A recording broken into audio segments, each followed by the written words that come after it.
El problema es, en este caso, el procedimiento.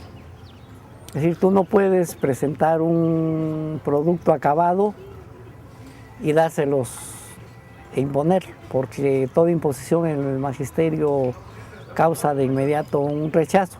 Entonces, esto es parte de un proceso en el que se está sensibilizando, digamos, a la parte de la masa crítica de educación indígena hacia la posibilidad y a la necesidad de un gran cambio, de una refundación, de hecho, de la educación indígena.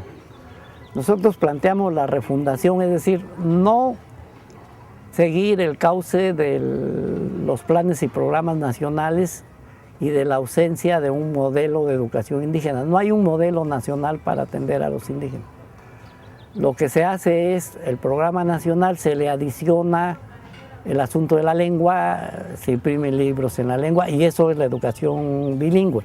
Esa no es educación.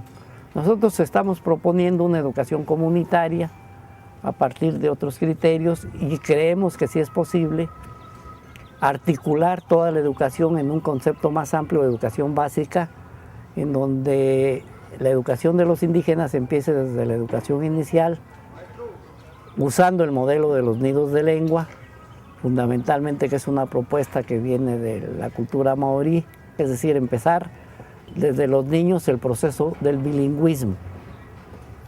Que ese proceso de bilingüismo continuara en el preescolar, de tal manera que el preescolar indígena contribuyera al proceso de alfabetización que inicia en la primaria. Porque actualmente el proceso de alfabetización en la primaria termina después de 4 o 5 años, porque el alumno no es que no aprenda a leer, aprende a descifrar el código, pero no comprende una segunda lengua. Es como si a nosotros en las escuelas públicas no indígenas nos quisieran y nos enseñaran a leer en inglés. Obviamente desciframos el código y leemos, pero no entendemos nada, porque no conocemos la lengua, no hablamos la lengua, no la comprendemos. Y ese es un problema que se puede resolver no con un enfoque lingüístico como se le ha atendido hasta la fecha, sino con un enfoque pedagógico, que eso es lo que no existe. Teóricamente es posible hacer la articulación de los niveles a partir de los contenidos y de la secuencia de contenido. Eso no tiene problema teóricamente y prácticamente. El problema está en que esto debe estar acompañado de una nueva pedagogía, de una nueva didáctica, que no es la didáctica que han estado usando. Y esto implica una nueva práctica docente e implica un proceso intensísimo de capacitación de las gentes que tiene obstáculos reales gigantescos. Uno es la desubicación lingüística.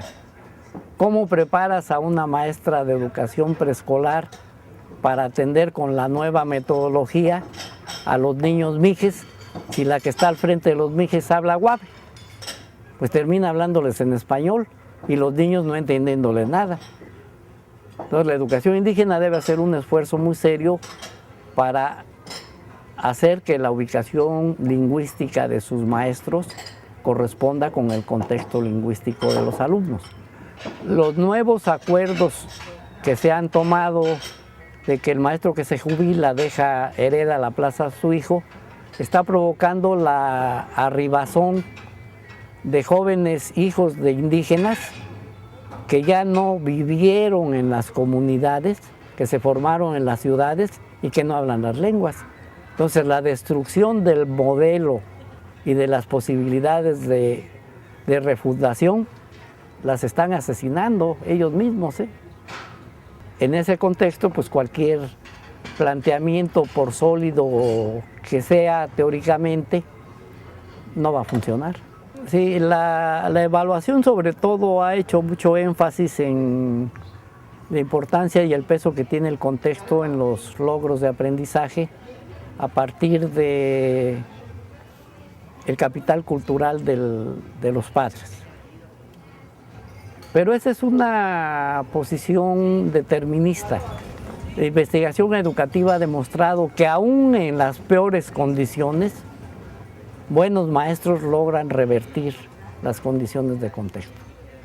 Entonces, en la medida que el maestro indígena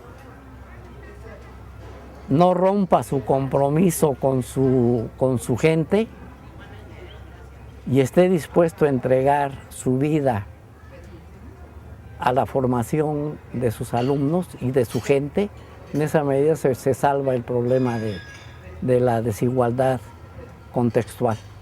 Mira, las lenguas indígenas no fueron ágrafas. El proceso de la escritura se ha inventado en 6 lugares del mundo, entre ellos Mesoamérica.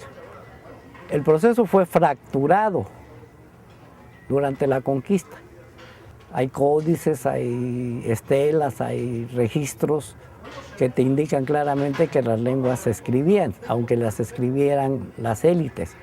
Ese no es el conflicto finalmente, porque hay recursos técnicos para poder construir alfabetos prácticos que te permiten la escritura de cualquier lengua. O sea, lingüísticamente eso no es un impedimento. El problema es, pedagógicamente, que el alumno tiene que aprender una doble escritura y una doble lengua. Tiene que aprender a escribir su lengua, alfabetizarse en su lengua, y tiene que aprender a alfabetizarse en la lengua que no es la suya, y aprender esa lengua, que es lo más difícil. No es un conflicto irresoluble, pero es un conflicto que los lingüistas lo han convertido en un patrimonio que les permite sobrevivir y vivir a costa de esa situación, pero no dan ninguna solución. Las soluciones existen. O sea, hay experiencias muy exitosas, pero esas experiencias no se quieren ver ni se quieren oír. El problema aquí estriba en que no hay voluntad política. Los maestros hablan en su discurso del cambio. Todos quieren el cambio, pero nadie está dispuesto a hacer el cambio. Implica una voluntad política e implica riesgos en la implementación, es decir, hay que enfrentar problemas que ya nadie quiere enfrentar. Así como están a todo dar. Los traen a un hotel de primera, los apapachan, ¿y qué va a producirse de esto? Nada, simplemente que van a regresar a seguir haciendo lo que están haciendo.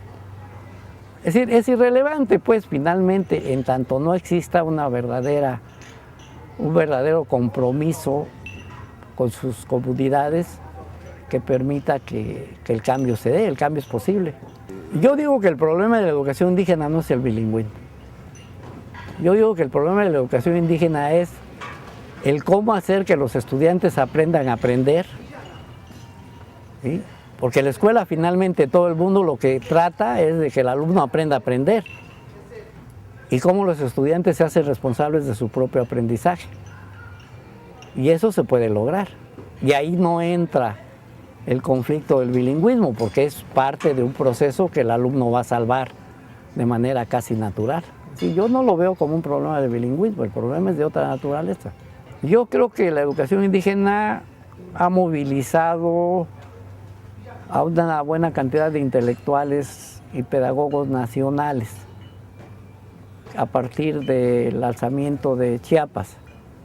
Muchos intelectuales y pedagogos se fueron a experimentar y a conocer la realidad indígena chiapaneca y han estado produciendo, y han estado obteniendo resultados en algunas cuestiones. Pero toda esa experiencia queda en manos de esos esfuerzos. Falta ahora que el indígena mismo vea lo que ven los intelectuales y los asuma como compromisos de vida.